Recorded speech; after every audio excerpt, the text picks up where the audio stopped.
So isang araw nga lamang po matapos magpakita sa publiko ng undefeated knockout artist Gervonta Tank Davis kasama ang former 4 Division champion na si Adrian Broner ay nahaharap na naman ngayon sa panibagong problema si Davis. Ito po ay dahil kanina lamang ay naglabas ng bagong active warrant of arrest ang korte sa Maryland nang dahil sa paglabag umano ni Davis sa kanyang probation. Ayon sa ulat ng The Ring Magazine, ay konektado ito sa matagal ng kaso ni Davis noong 2020 sa hit and run incident sa Baltimore, kung saan may 4 na taong nasugatan. Kasalukuyang nasa probation si Davis nang dahil sa nasabing kaso.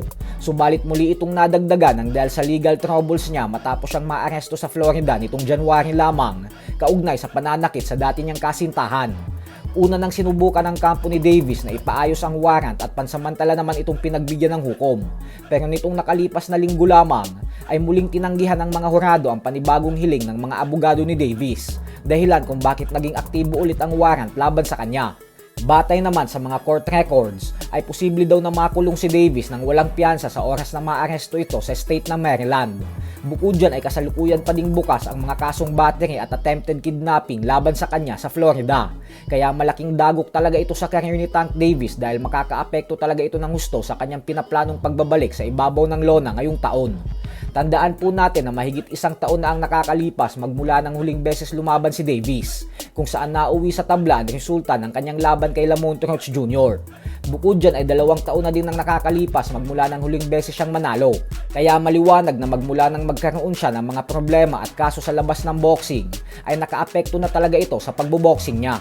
Sa kabilang banda naman mga idol ay 9 na araw na nga lamang po ang inaantay natin at magaganap na ang bigating laban sa pagitan ng angas ng Pinas General Casimero at ng Mexican former world champion Luis Nery.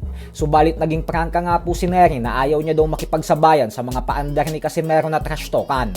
Ayon sa latest na pahayag ni Nery ay alam niya daw ang mga pinagsasasabi ni Casimero at ng kapatid nito tungkol sa kanya sa mga live nito sa social media dahil may mga nagtatranslate daw sa kanya ng mga Tagalog nito.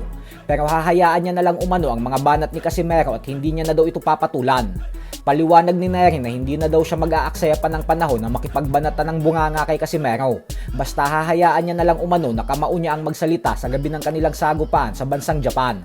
Basta ang pangako niya umano ay ina-knockout niya ang angas ng Pinas bilang ganti sa lahat ng mga hindi magagandang salitang binitawan nito patungkol sa kanya sa nakalipas na 6 na taon.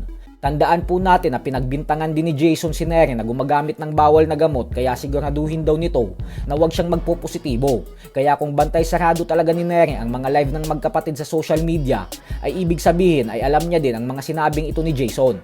Samantala, bumanat naman nga po ang WBC welterweight champion na si Ryan Garcia sa mga paratang ng huling tumalo sa kanya na si Rolando Romero na naduduwag daw siyang makipag-rematch.